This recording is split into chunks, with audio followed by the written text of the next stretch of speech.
1 লাখ চাকৰি দিলো, কোনেও 1 টকা ঘোষ খাব নোৱাৰিলে। কোনো বিনা পইচাত মই 1 লাখ চাকৰি দিলো। কিন্তু বহুত ল'ৰা ছোৱালীয়ে এতিয়াও চাকৰি বাকৰি পোৱা নাই, হয়নে?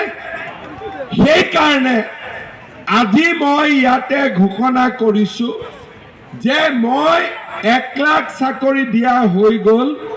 এই বছৰত মই আৰু 50,000 নতুন চাকৰি দিম।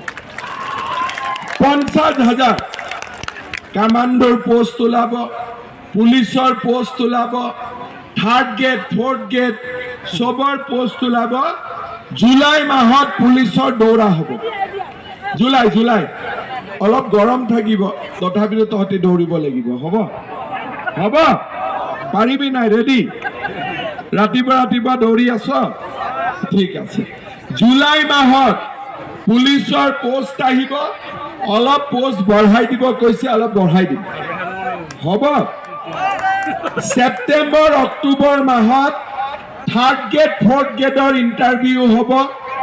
আৰু এনেকে এই বছৰটোত মই আৰু 50,000 ল'ৰা ছোৱালীক চাকৰি দিম। আগতে 1 লাখ দিয়া হৈ গ'ল, এতিয়া আৰু 50,000 ল'ৰা ছোৱালীক আমি চাকৰি দিম। ইয়াত ডেকা ল'ৰা বহুত আছে। মই এটা নতুন আঁচনিৰ কথা ক'ব খুজিছো।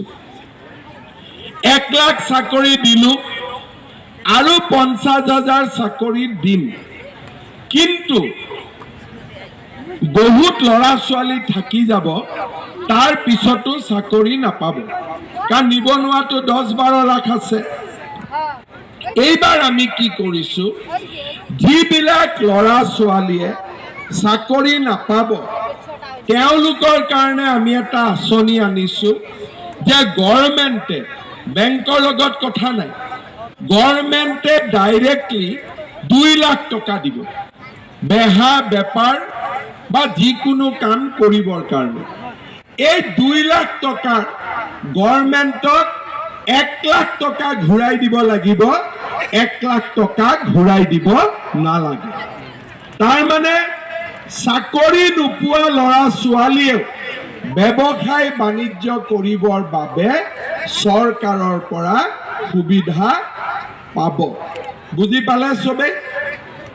চাকৰিও হ'ল, আৰু যাৰ চাকৰি নহ'ল সি গভৰ্ণমেণ্টৰ পৰা টকা পাব সৰু সুৰা বেহা বেপাৰ কৰিবৰ কাৰণে।